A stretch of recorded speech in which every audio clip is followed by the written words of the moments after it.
అలా మా గురుజీ బర్త్డే ఇక్కడే మా గురువు.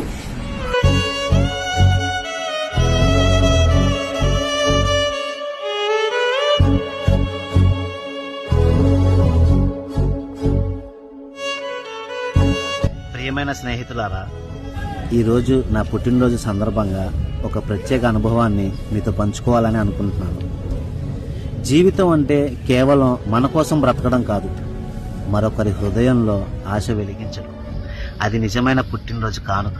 మన క్రియేటివ్ హ్యాక్స్ ఫాలోవర్లో ఒకరైన శ్రీను ఎంతో హృదయపూర్వకంగా ఒక సేవా కార్యక్రమాన్ని చేపట్టారు. నేను ఆ కార్యక్రమానికి వెళ్ళలేకపోయినా నా ఫోటో రూపంలో నన్ను అక్కడ ఉంచారు. ఆ ప్రాంగణంలో ఎంతో మంది అనాథ వృద్ధులు కూర్చొని ఉన్నారు.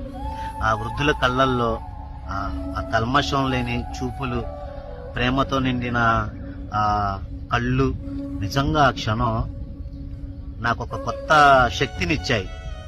చూడటానికి కనులుండాలి, కానీ ఆ కనులు దయతో ప్రేమతో చూడాలంటే గొప్ప మనసు అవసరం. ఆ గొప్ప మనసు శ్రీను తన టీంతో చూపించాడు. సేవ అంటే కేవలం అన్నం పెట్టడం కాదు, అది ఒకరి కడుపు నింపడం మాత్రమే కాదు, ఆ క్షణంలో ఆ వృద్ధులకు జీవితం మీద ఆశను తిరిగి కల్పించడం. తమను మరిచిపోయారు అనుకునే వాళ్ళకి మనం ఇంకా ఉన్నాం, మమ్మల్ని ఎవరో గుర్తుపెట్టుకున్నారు అనే ఆశ కలిగించడం. ఆ కళ్ళల్లో కనిపించే ఆ చిన్న వెలుగు, అదే అసలు విలువ.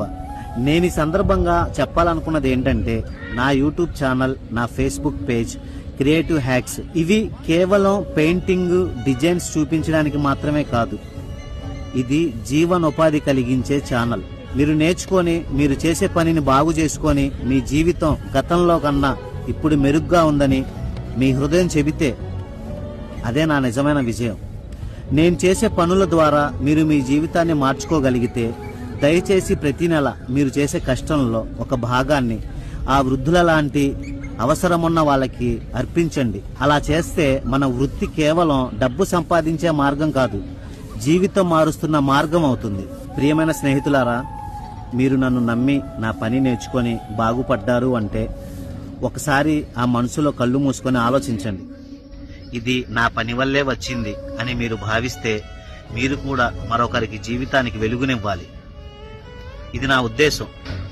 ఇప్పుడు మీరు మీ ఉద్దేశాన్ని గురించి ఆలోచించండి. మరొకసారి శ్రీనుకి, అతని టీంకి, వారు చూపించిన ఆదరణకి, ప్రేమకి నా తరపున మాత్రమే కాదు, నా తోటి పెయింటర్ల తరపున కూడా గుండెల నిండా ధన్యవాదాలు తెలియజేసుకుంటున్నాను.